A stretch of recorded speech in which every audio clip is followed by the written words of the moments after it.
Welcome to the Press Start Podcast, Press Start Australia's weekly video game discussion podcast. I'm your host, Ewan, joined today by my fellow gamers and co-hosts, James. Hello. And Shannon. Hello.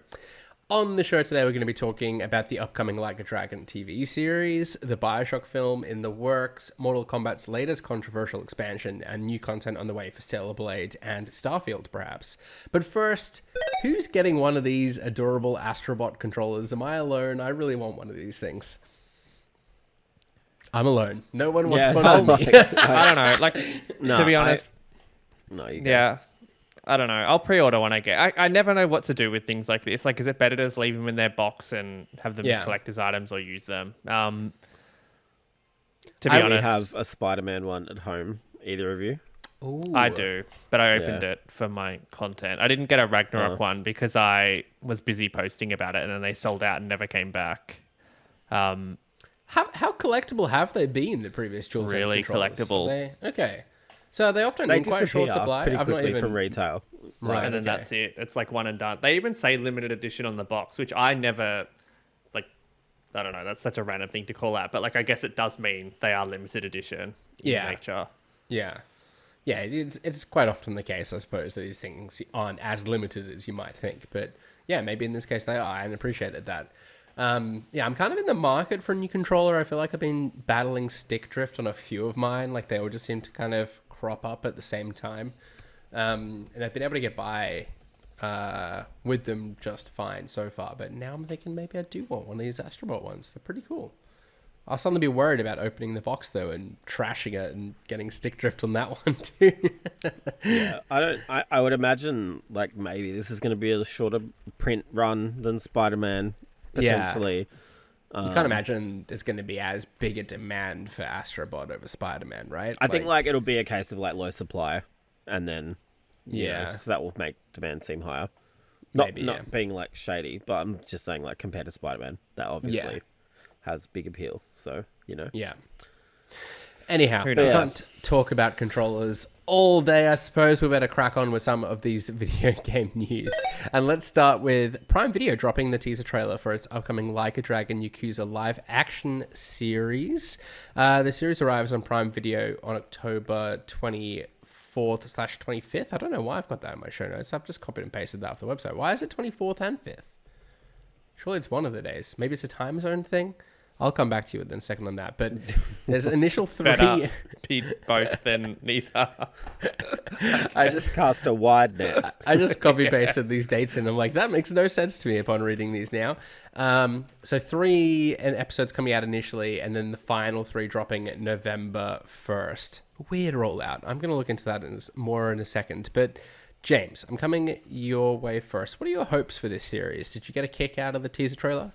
I don't have hopes or dreams for this series because I haven't played. This is like one of my gaming blind spots. I understand why a lot of people think I might have played and enjoyed these, but I have not as of yet. Yes, well, I'm surprised. I think are we all on the same boat here then? Because I haven't played any of these games either. Yeah. I've dabbled in the one that came out with Series X because that was like one of the 2 games they dropped. Right. With that. So I think it's cool that they that it's got that, I guess, brand power to be able to do this, but I don't really have much more to add beyond that, unfortunately. Yeah, I think it's just always a series that interests me. Obviously, some of the more recent ones as well have been highly praised, but just like the kind of nature of it being the sort of criminal underworld of Japan, like I think that's just kind of like quite an interesting premise, and not something I really know terribly much about. And that certainly comes through in this teaser trailer they've revealed today. And I think for that reason alone, I might kind of give it a go. And I'm curious if like watching the show then tempts me to go and play the game, because nothing's really quite persuaded me to do that yet. I feel like it's sort of like you just touched on, right? In the sense that, of all the gaming things that I've spoken about that have been adapted, like this could be as loose as possible in terms of like Yakuza not being a new thing. Like obviously the setting, it's pretty real world type stuff. So, to my knowledge, I don't think there's any of them characters in this yet. I could be wrong with that, but that's my understanding. So I feel like this could be anything that you would get into if you had an interest in Japan or action or it'll be pretty loose, I think. Yeah, I think just quickly, it is the main character from the games. So that's like just making sure that you're paying attention. No, yeah, sure. Well, somebody has to. we're but clearly yeah, not the experts on this. Yeah, I'm not. I feel bad because but it's cool. I think about like to play the Yakuza games now, it'd be like what, hundreds of hours, like, and that is a bit daunting to me. So I feel like if I could get that story in a, I don't know, 10-hour TV show, that might be more efficient use of my time at this point. But then I'm interested to see if like the kind of wackiness or the craziness, the zaniness, I should say, of the games comes through in this, because there's like, you know, you fight homeless people and they're dressed in like garbage bags and stuff, like, and there's like chicken racing and there's like a lot of like kind of weird, cool, funny stuff, but I don't know how that'll translate to a TV show. So I'm worried that's where it's going to lose me. Like, I think I would be but that's more what makes interested in it cool. like a grounded, gritty sort of series. But you should defs go watch that other one then, Tokyo Vice, on Binge. Oh yes, if you I've forgotten all about that. That kind of had a moment. Yeah. 2 solid series. Did they do a second series of that? Did they? Yes, they did. Right. They filmed in Japan, which is cool. Yeah, I'm a big fan of my like gritty British crime dramas, which this probably will not be, but all the same, It won't be British. No, it certainly won't. To No, make that's that clear, true. the Yakuza series won't be. I'm watching Blue Lights at the moment. I think there's going we to be don't need far to few Irish accents in this. Yeah, you know. Yeah, but I mean, again, like, I think it's really cool that we're kind of in this like golden age of video game adaptations. We're about to speak about 2 more in a moment, but it's really cool that a property like this is also kind of getting its moment as well. And like, you know, we've obviously spoken about Prime Video a lot on the series before and been sponsored by them in the past, I suppose, too, worth noting. But for the whole, like, their shows have been pretty good. Like, I've just kind of finished watching The Boys recently, and Comic-Con's happened where a lot of this news we're going to talk about today has kind of come from. And I'm excited about some of the animations they have on the way with like the Batman series as well. So yeah, I kind of, the Amazon factor, I think, kind of bodes well for me. I will say I thought the teaser trailer did look like it had a bit of a lower budget sort of vibe to it than maybe something like The Boys, but you know, that's probably to be expected and doesn't necessarily mean the quality of the show is going to be any lesser. Eager to see what it's like. October will come around pretty quickly, I think. And Billy and Ollie are excited as well in the background there. But speaking of video game adaptations, Netflix's BioShock film is still happening, but is being, quote, reconfigured and will be presented for a smaller and more personal point of view, thanks to a shift in Nintendo's approach to film production. I think that's according to the producer who was speaking at Comic-Con. Shannon, smaller, a more personal point of view, does that create any concerns at all about what the show is going to end up being? The film's going to end up being, I should say. I don't think it's so ambiguous, that term. Like, I don't know what that even means, but no, I don't think it really scares me too much, to be honest. Do you have any? Do you think it's in terms of budget, or do you think it's more like about a personal journey rather than like the whole world, or both? Yeah, I mean, I think it sort of concerns me, yeah, because like if you're faithfully recreating the first BioShock game, right? Like, I don't understand how you can't do that in some sort of grand scale, like the setting and the characters of like. Do you think Big Daddy's just going to be like a cardboard box and just? It's just like an early BBC Doctor Who props budget. I guess you could tell like more of an origin story. I know it, yeah, or like really focus on the characters. But that's not what people are going to want at all. People want to see Rapture, or they want to see Columbia. I feel like Rapture has to be in it. Yeah, just film it in an aquarium and you're good. I feel like that's not too hard to do. Yeah, I don't think it needs a huge cast. Like, I think you could kind of keep it pretty sort of focus. Like, I don't think you need shots of like Rapture in its heyday or anything. Like, it could be very much just a straight like kind of lean into the kind of survival horror sort of nature of the game and just keep it super focused in that regard. But I sort of feel like you need to do the setting and probably like the enemies right. Anything less, I just don't feel is going to feel all of that authentic a BioShock adaptation. James, what's your feeling?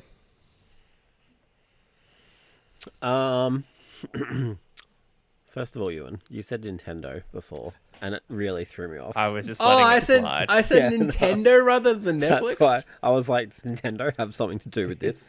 Like, look, I sensed there was some weird vibe. I had no idea. Okay, that's why. Yeah, I was like. Anyway, I mean, if Nintendo was involved, amazing. Just have some of those Netflix, like Mario Netflix fish BioShock in the background. I think this is fine. I do think BioShock is cursed at this point. Like, I don't know if any games or like that. Gore Verbinski was going to do BioShock back in the day, and then he got taken off for like Pirates of the Caribbean. That's how long ago like this was. Do you know what I mean? Yeah. So like, I feel like at this point, just get out whatever you can, maybe. But it doesn't have to. No. It doesn't have to be big. I don't think it has to be big. I don't like, as long as it's, like it's in Rapture. There's a big daddy and a little sister and maybe Jack. If we're doing the story of the first game, like for sure. But they could also retool it as like somebody. And I kind of hope they don't do this. I can see them easily going the Last of Us route, where it's like Rapture's like ended, like it's all over. The addicts are like rampant, or the splicers, and you're protecting your little sister, like your literal little sister, from becoming a little sister. Do you know what I mean? Like this. Yeah. This kind of like trying to escape, like one of the inhabitants of Rapture or something. Like this, like the downfall. Dad and daughter story about trying to escape. Like, do you know what I mean? Like, I can see them really going that way because of how well The Last of Us did and all that. So I kind of hope they don't do that. But yeah, I think they should definitely. I would love for them to stick with like thriller, mystery-esque kind of vibe for it. Yeah, now that I think of it, there are a lot of powers and stuff in BioShock. So without really good special effects, I don't know. I think like some of the kind of action sequences and stuff, like you can cut like or scale back. Like I don't think you need spend all your visual effects budget on that. Like I don't. There has to be powers though. But then it's like it's so hard to not look like an episode of Charmed or something. Do you know what I mean? Yeah. Like, but yeah, like I don't know. I think I wouldn't be surprised if we saw the power element scaled back, and it was more about like in the games, you often will maybe set up traps and stuff for the Big Daddy to kind of fumble into, and I can see that becoming like a very hands-on, grounded kind of take on what BioShock is. Do we know when this is coming out? Like, should we assume it's going to come out? 7 years or something. Yeah.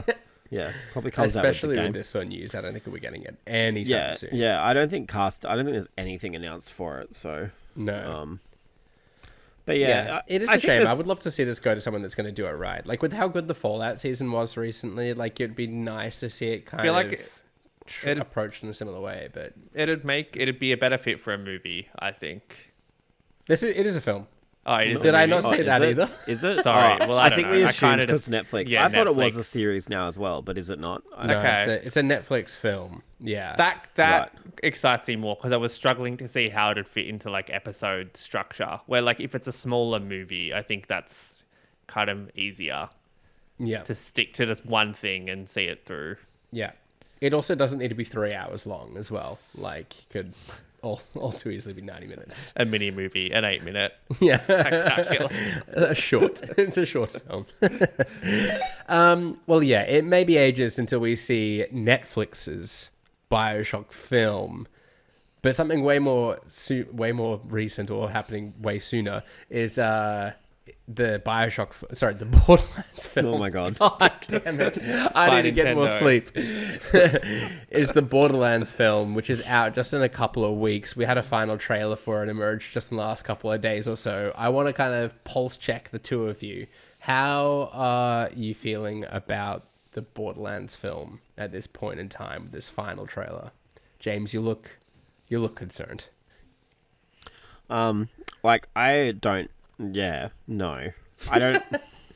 I'm not rushing out to the cinema to see this for sure. Look, it actually looks quite authentic to like the vibe, which I think, and like it kind of matches. Like Eli Roth does do good stuff normally.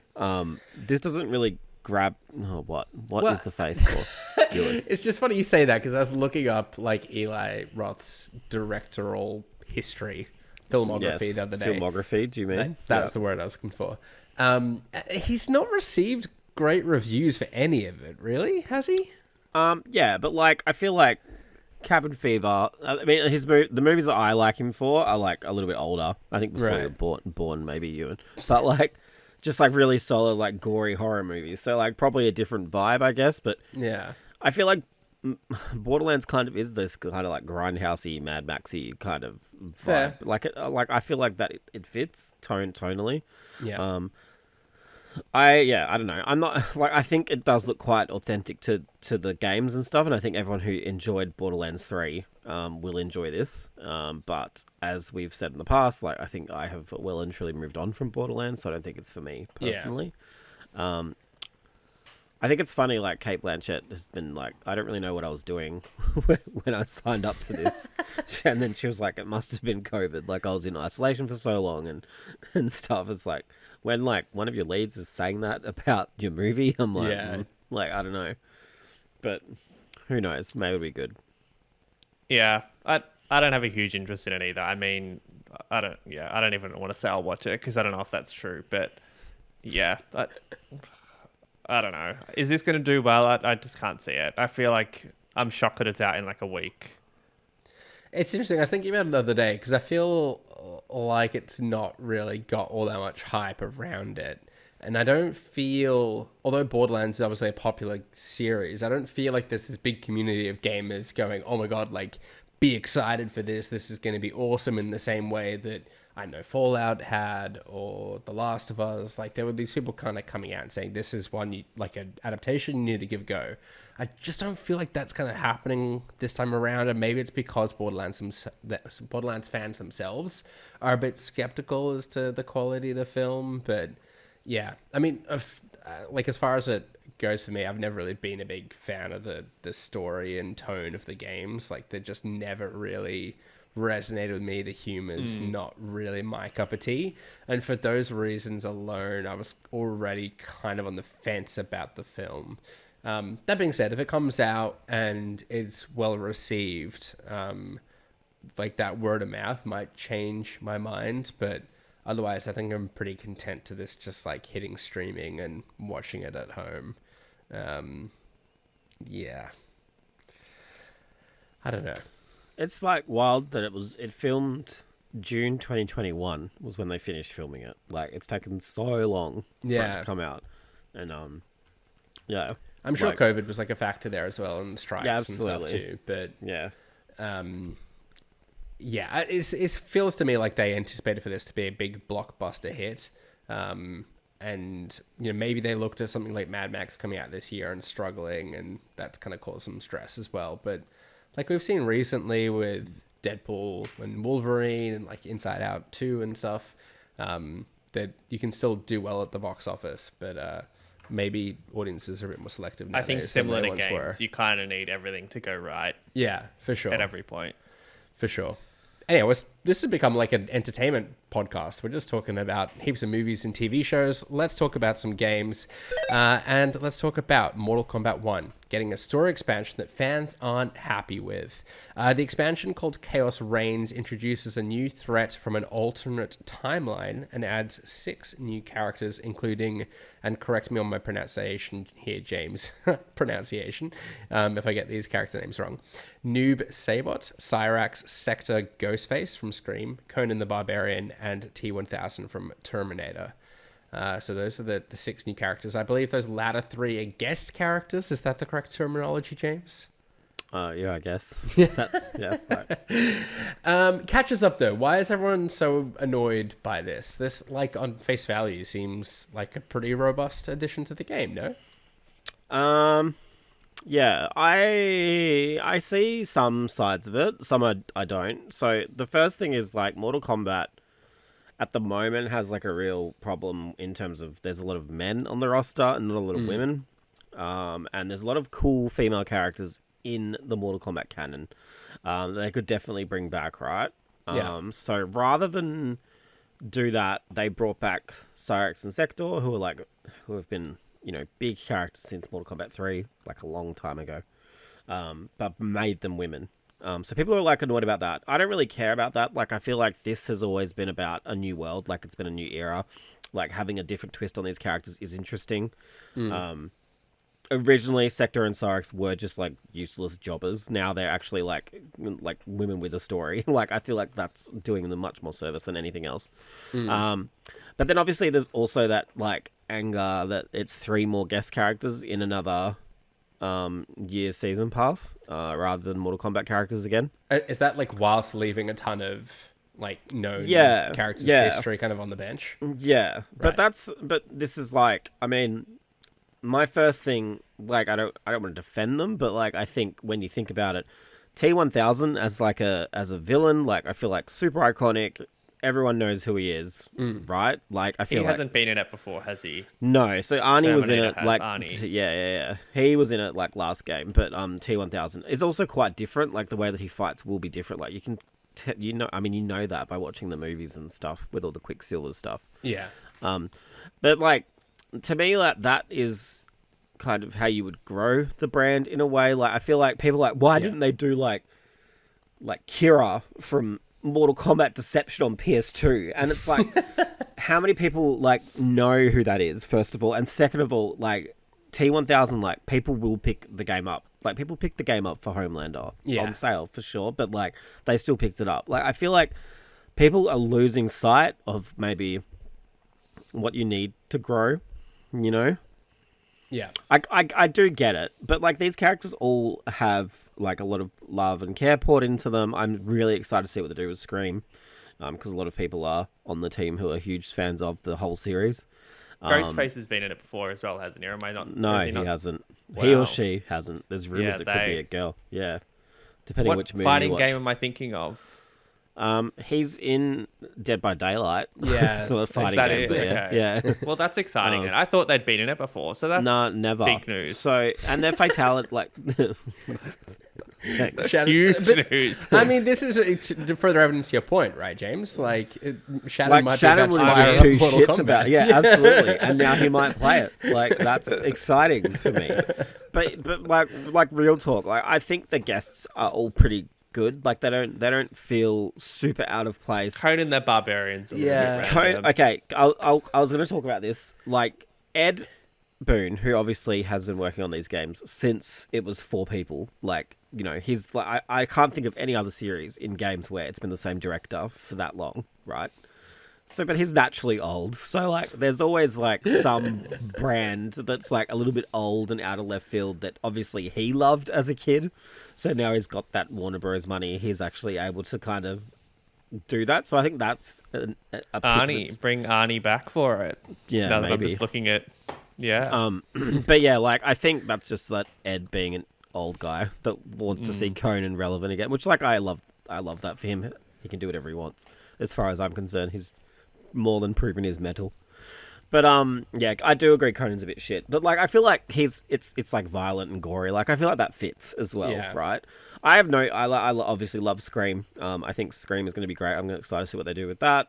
Who was the other one? T1000. Like, yeah, also cool. I'll admit the timing of them all just feels odd, but I guess it's just what he likes. Like Scream, I don't know. It's I kind think, of in a weird spot franchise-wise. We don't need to go into that as much as I'd love to, but Yeah, I think that there was also plans maybe to do all this in 11 and maybe even 10, because 10 had a lot of horror characters, and then they kind of stopped. And they famously they wanted to get Buffy, and they got really close, and they wanted to get Neo, but then they also licensing or money fell through. So like, and that's another thing. Like, I would love if they had, like, say, a lot of people were throwing around the Bride from Kill Bill. Like, I feel like that's a really good fit for Mortal Kombat. But get Uma Thurman back somehow. But yeah, like I don't know. I think it'll be good. I think it's a really solid roster. I think it's amazing that we're getting 3 new characters in September, and then those guests will kind of trickle out later. It's like no other fighting game. Like I know everyone shits on Mortal Kombat, like it's quite fashionable, especially online. But no other fighting game is putting out this much content, like at this cadence. With a K. And yeah, yep, content and cadence, both with a K. But you know, and it actually being good. Like I genuinely think it's a really good game, and I really hope they get the. What does this set you back money wise to put you on the spot? I think it's $70 for all 6 characters plus the new story. Mm-hmm. So that's like a 4 to 6 hour from memory. It's like the last expansion, 4 to 6 hours of new cutscenes, voice work, blah blah blah. Yeah. Yeah, I think you're cool. right. And I like think there's also a bundle with like the for $20 more, you get like the first 6 characters and the game. I think, which is like pretty good. If that's, no, maybe it's not the game. Maybe it's just the first 6 characters as well. But $20 extra for those 6 characters, I think is pretty solid. Yeah. Compared to like I don't mean to keep going on about this, but I think in the time that they've put out 3 characters, Tekken's put out 1. Like, and you know, like it's kind of wild to me. Yeah, and it's not just like a skin, is it? Like there's a whole move like it's a full new character, like bunch of new animations. Yeah. It's a new, it's a brand new character, and a lot of time, effort, and mocap goes into all of that. Yeah, so. I will say, the first round of special characters didn't appeal to me at all. Like, do you mean not the guest even characters? Whatever they, guests, like Omni-Man and Homelander and like they, like I agree. Like I actually think this second pack is way better. Like I think it's so much cooler in every way. I think they both like serve a purpose. And to your earlier point, James, I think it's kind of fantastic marketing, like for the game more so than anything. But I mean, particularly like Homelander being in there, obviously being a major draw card, and that's timed nicely around the boys kind of coming out for the most recent season. And I guess it's kind of missing that element of it this time around. Obviously, like there's no Terminator and Scream films like happening this year. But that being said, I'm sure these take a while to come to fruition, these sort of IP licensing arrangements. And yeah, like there's lots of history to these characters. I think there'll be interest in them. And yeah, maybe Shannon's firing at Mortal Kombat for the first time to give Scream a go. Look, maybe they didn't quite get the balance right between like digging characters out off the bench from like the history of Mortal Kombat and the more kind of promotional material. But yeah, I can kind of. And if I don't know how seasons, if this is like it for 12 months, if you're only getting 3 characters and you don't care about the special ones, I can kind of understand how. Because 2 of them are like look the same, right? I don't know. They're probably not the same, but they're quite different. They play different, but yeah, I mean, I'm it's sure kind of like too. Sub-Zero and Scorpion, right? Yeah, but yeah, they're in the same bucket of characters. It's not just seasonal like content though, right? This feels way bigger than that. Like a particularly whole new kind of story expansion as well. Yeah, this is quite a big jump. Yeah. Like it's not like last year where they just kind of dumped a character in every 3 months. Like there's a big story that kind of includes all of these characters. Obviously not Ghostface and stuff, but the 3 new Mortal Kombat characters, they'll be included in the story and stuff, which I think is really cool. Yeah. But they have said like there'll be more years. Like I think year 3 will be maybe more Mortal Kombat focused. If they get the money to do that, if Warner Brothers doesn't go under. But yeah, you know. How long do you think they're likely to stick with this before they put out a new game? In like updates and stuff. I reckon at least 3 years. Okay, all right. Maybe 4, but we'll see. Yeah. Do you think they could ever do like a Mortal Kombat Ultimate? Like probably the guest characters would be hard, but I think Smash Bros has really spoilt us. Yeah. For that. I think the thing with Smash though, right, is like all those games play the same. Like in terms of the way the special moves. Do you know what? I'm not being like a dickhead, but do you know what I mean? Like it's everyone has like a side B special or like a. Do you know what I mean? Whereas Mortal Kombat, each game has different mechanics. So even Katana, who's been in all 3 games, she plays very differently. Across all 3 games, iterations. Yeah. So like, I don't know if you could just dump them all into one. It'd be cool, but I don't know if you could do that. Honestly, but it'd be cool. Multiverse, just chuck them in all the multiverses. Go from there. Yeah. Well, I mean, that alternate reality being teased right in the story here, that could well be a reality. enough of the multiverses. I'm over it, to be honest. Yeah, it sucks. It's awful. I said that in my review for MK1 as well, but it's just the fucking worst. Look, speaking of new game updates, though, Stellar Blade is getting a free summer update, adding 2 new outfits for Eve and an interactive sunbed. Would you believe? Whilst a trademark registered by Bethesda for something called Starborn might be hinting at Starfield's next major update post-Shattered Space. So a couple of updates kind of kicking around there. I'm eager. Would you be enticed back to either of these games, be it through the summer update for Stellar Blade or some of the post-game content coming out for Starfield as well? Either of you interested in going back to either Stellar game? Blade, I played the demo and liked it, but yeah, just haven't had time to go back to it. I think it seems to have done well, and it's cool they're updating it with stuff. Similarly, Starfield, I really do want to go back to at some point. I feel like I'm just waiting to see if they do a PS5 drop at this point, which I feel is going to happen. But this sounds cool, though. Yeah, Starfield. A Star is Born. I haven't yet played any Stellar Blade. I can't say the inclusion of 2 new kind of beach-themed outfits is going to be enough. This is so cynical to me. Like I don't know if you guys looked into this, but there's like a limited time area with like a sunbed that you can sit on, and I'm like, we're just really all going all in on this, being like, oh yeah, is this they know what like they're doing. Reacting? Yeah, is this them like course correcting from the censorship stuff that happened or didn't happen? So now you can like whack one out to Eve while it's on a sunbed. Essentially, I feel like weren't they trying to not sexualize her, and now it feels like they're doing. Oh, I don't know about like when you booted the game, there was all these important options, and then there's like ponytail length, and I was like, do these things like really matter? Like I don't know. Look, based on like some of the costumes that were already in the game for her, I don't feel like there was an awful lot of like censorship happening. Yeah, it wasn't really censorship. Well, let's be honest. Look, it doesn't appeal to me, so I wasn't ever really looking too much into it. That's fair.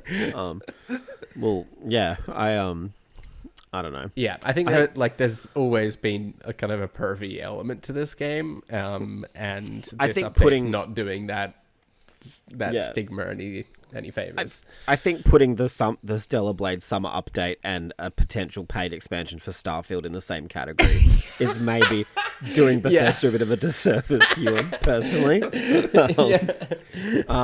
But look, I just didn't think there was an awful lot to talk about for either of these updates. There's no sunbeds in Starfield. Yeah, I'm sure there is. I was curious.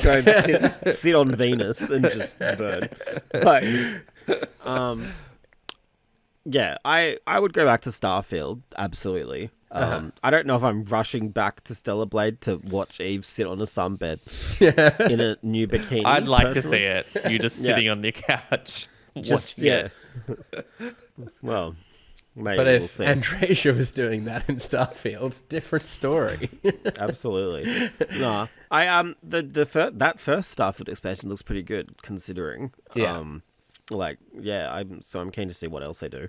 I guess my concern about going back to Starfield is like I don't feel like I fully experienced what was in there in the base game, like let alone any of the sort of new content coming out. So I feel like I'd have a lot of work to do to kind of get to a point where I truly appreciated that. That being said, I'm curious at how they're managing kind of their workload, kind of conscious of the fact that they're going to want to put out a new Elder Scrolls game, like in the not too distant future. I don't want to be rude, but like, I don't care anymore. Hurry up. Yeah. And particularly like now with the Fallout show, which I'm mentioning in every topic, apparently, like there's kind of some pressure to do more with that license, right? So that IP. I think that's the big one, but I think there's so many they can go back and remaster with Fallout first. Or remake, which is rumored. Yeah, I also kind of feel like they need to not be so like own it in the way that they kind of seem hellbent on. Like they should give someone else the flexibility, I think, to tap into that world. But yeah, I mean, like I think investing in Starfield the way they have with the new IP, I don't think it quite set the world on fire when it came out, but I'm sort of hopeful that over time it might kind of develop a following in the same way Cyberpunk. I think we're all agreeing it's going to come to PS5 at this point, right? Like it just feels too big of a game, and there's too much money there for it not to. Yeah, I think so. And if it's not until Speak, James. Use your mouth, not your eyes. Oh, okay. Sorry. No, I think I don't know. I think it's too late. Maybe when all the DLC is done and you'll get like a Yeah, I think like Game of the Year. Okay, let me finish. It'll be like complete edition or something. Not with a K. I mean, Sea of Thieves came out years later on PlayStation and did well. So like, I feel it's a different situation though, right? It's a bit different, isn't it? Yeah, I don't know. I mean, it just doesn't have multiplayer. Is that the difference? Nah. Still a No, game. I think with this this holiday would be good. Would it? Oh yeah, for I think PlayStation. so. Yeah. Well, there's nothing this holiday. Yeah. I think it's a good.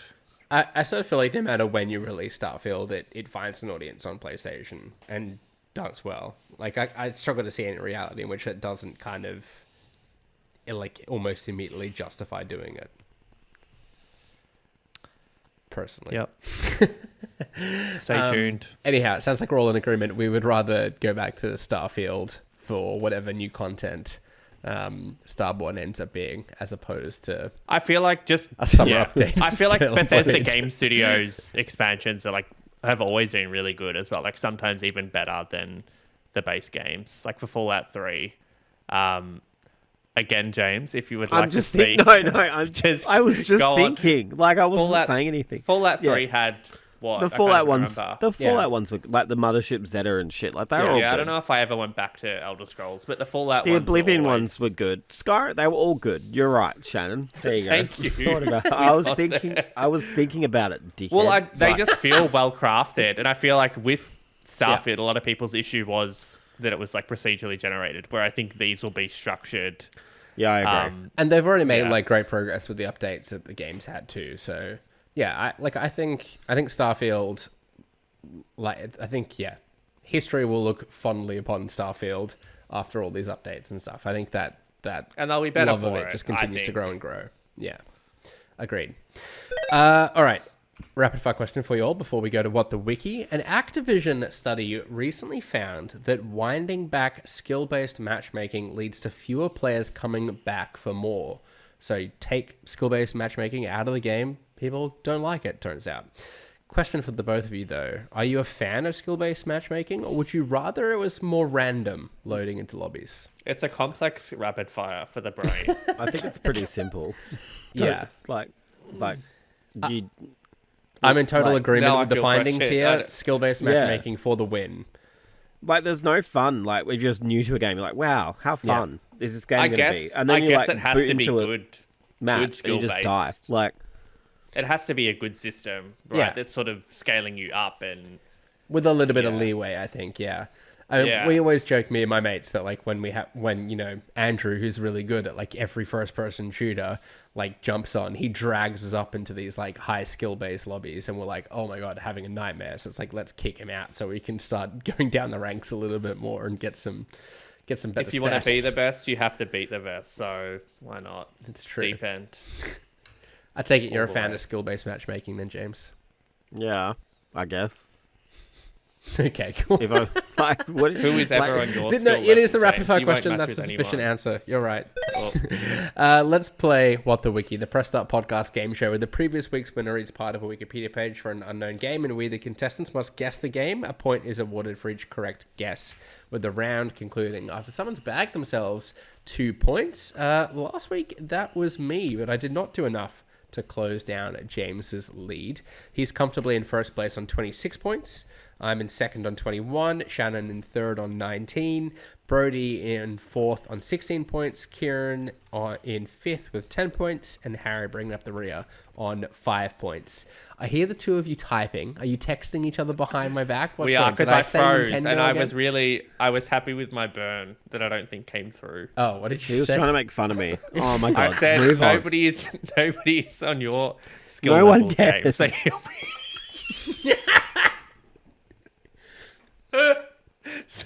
So you'll be matching with nobody. That was it. Move on. Yeah, Stitch Up. That's so good. All right, are you glad ready we for game interrupted number the one show of for that. What the Wiki? Absolutely. I mean, no one's on your skill level when it comes to What the Wiki, James, so you can just show them how it's done. Yeah, exactly. No skilled matchmaking here, that's for sure. All right, game number one. Zone in. The game is a first-person shooter game. Players assume the role of powerful super soldiers with a host of abilities and use a combination of guns, grenades, and melee attacks in story-based campaign and multiplayer modes. Players can sprint indefinitely, as opposed to the sprint limits in previous games in the series, though their damage-absorbing shield will not recharge in multiplayer. At top speed, the player character can slide across the ground or charge into an enemy. The game's... Oh, James. Is it Halo 4? It's not Halo 4, no, James. Oh, okay, cool. Shannon. Shannon? Is it Halo I don't even think it's Halo. I don't think it's Halo. 5? It is Halo 5. Well done, Shannon. That's fucking... Yeah, oh. Halo Not 5 James trying to Guardians. throw me off. Correct answer there. No, I genuinely was guessing, but it's fine. All right, game number 2. Yes. The game is a thanks. third-person action-adventure game. It features an over-the-shoulder free camera, a departure from the previous installments, which featured a fixed cinematic camera. Cinematographically, the game is presented in... I know that word. I had to phonetically spell it. Like, spell out that word. Cinematographically. Like cinematography? Cinematography? We get it. Yeah. The game is presented in a continuous shot with no camera cuts or loading screens. Shannon. God of War. It is God of War. Well done, Shannon. He's clean swept it. Thank Wow. you. No that was way. overdue. Yeah, well. And he's leapfrogged me in the process. Wow. Huge. Reminder that if you clean I love that sweep, you get it's a just the bonus three point. of us now, so it's just a rotating winning circle. I'm not going to lie. Again, I was kind of hoping you came away with the points there, Shannon. We're trying to hunt down James here. Let's just keep this going, you and I. The reason I picked those two games was that I had limited edition collector's controllers for each of those two releases. Got my Halo 5 one right here. Big. Wow, we that's go. really interesting. Little callback to the Astrobot What's the controller is the conversation, God of which we War discussed one? in the one. I don't even remember what it looks like. It was the BioShock 4, the PS4 controller. Nice. Yeah, it was like grey and it had the runes on the arm bits. I don't know what you call this. Handles, thank you. With that, let's bring an end to what was this week's episode of the Press Start podcast. Subscribe to us on Listener or the podcast service of your choice. Follow us at pressstart.au and visit the site at pressstart.com.au. We've been joined today by James. Yeah, you can find me on exit at Jams, ATJAMZ. And bagging himself the points today in a Why are clean you laughing? sweep, it was Shannon. No. You can follow me at Shannon60. And I've been your host, Ewan. You can follow me on socials at Ewan_Roxburgh. Thanks again for tuning in. And until next time, happy gaming. Bye. Bye.